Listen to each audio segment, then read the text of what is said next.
Let's talk about the big inflation problem. And I'm not talking about Tom Brady's footballs. Yes, inflation is a big problem. Inflation in the United States is like at a 40-year high. Now, I'm going to try not to get political about this, but I am going to talk about a little bit of common sense. What causes inflation? Well, the definition I've heard lately is too much money chasing too few goods. Well, I guess in a nutshell that could probably be right, but there's got to be some more definite particular influences on why inflation is so high. Inflation has caused everything to go up. The price of everything. Food, fuel, clothes, cars. The prices of used cars is crazy because nobody can get new cars because the supply chain can't get all the chips, computer chips, to finish out these new cars. So the price of used cars is going crazy. My son bought a 5-year-old car and I can't believe how much he had to pay for it to get just a 5-year-old car. It's a nice car, but man, the price is way up. Food, fuel, clothes, cars. There's got to be a common denominator in why all these prices are going up. What do all these things have in common is fuel. It takes fuel to grow food at the farms, at the ranches, haul cattle, move the food from the farm to the processing places. It takes energy to process food.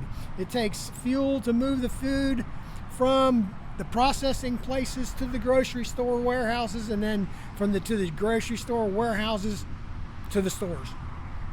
Fuel is in everything.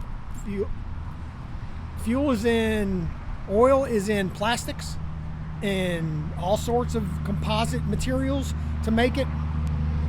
And right now, the cost of fuel, I think in the last year and a half, is at least doubled.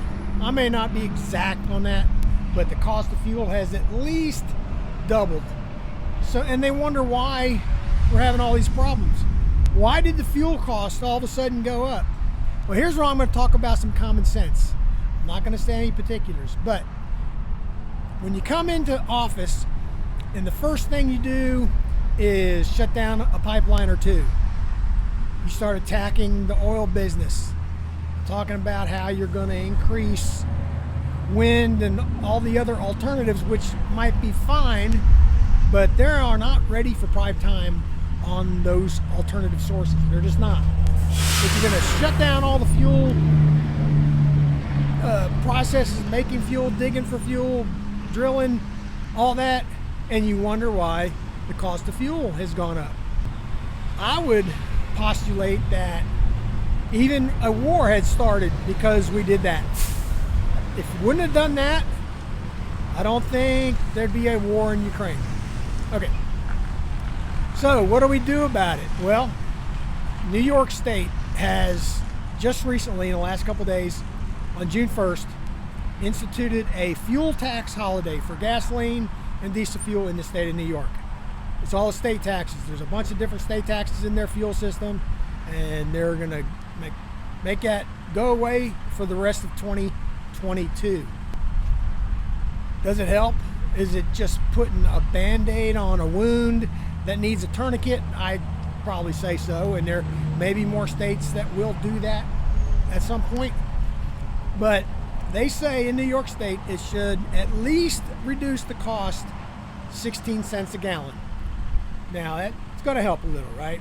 Now on a car, 12 to 20 gallon tank, it's going to save you about $3, maybe $4 a tank. On a big truck, if you got 200 gallon tanks, $30 to $40 per tank, and that's going to help some. But when the fuel's doubled in a year and a half, 16 cents a gallon is not really going to do much. So I guess, do they do it for political reasons, or are they actually trying to help? I don't know. One thing I want to talk about is how it's going to affect companies like ours. Now, I don't have to worry about the cost of fuel as a driver because my company pays for it. But the owner-operators and the small fleet guys, they got to pay for their fuel. I think the way it works with the big companies, I'm pretty sure it's similar to this, it may not be exact, is they buy their fuel in bulk on a contract. Say, we're gonna 3 months, 6 months, I'm not sure what it is. They negotiate with their suppliers.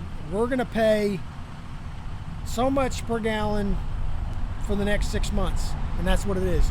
So I'm feeling when these contracts are coming up here lately that companies' fuel costs are going up pretty much. So, but how does that affect the rest of the company? Are you busy? If you're an LTL, are you busy? I think we still are pretty busy. Now, it may be a little different in different parts of the country, but in Dallas, we're still busy. And we just had our quarterly meeting, and they're telling us how good the numbers are and how much we're growing and how much they expect them to go up still, even in the middle of the inflation that we have right now. They even told us that we're going to get a substantial raise.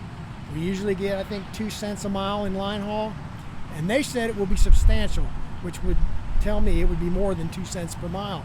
So they're talking about a raise. They're talking about good numbers. So is it different niches of the economy and trucking industry that does better than others? Is LTL doing better because of the stuff we haul is not as subject to the inflation as, let's say, food service drivers who aren't going to be as busy because no one's going out to eat, or fuel tanker drivers who aren't as busy because people aren't buying gas and as much as they used to? I don't know. Tell me what you're seeing where you are. Is it different in your part of the country? If you're LTL, if you work for Saia, let me know down in the comments. And that's what I want to talk about, some common sense things about inflation. I wish we did not have to talk about it, but we did. Tell me what you think in the comments. Stick around, watch some more of my videos if you want to. If you have subscribed to the channel already, I appreciate it. If you have not, hit the subscribe logo, and I appreciate it. We'll see you later.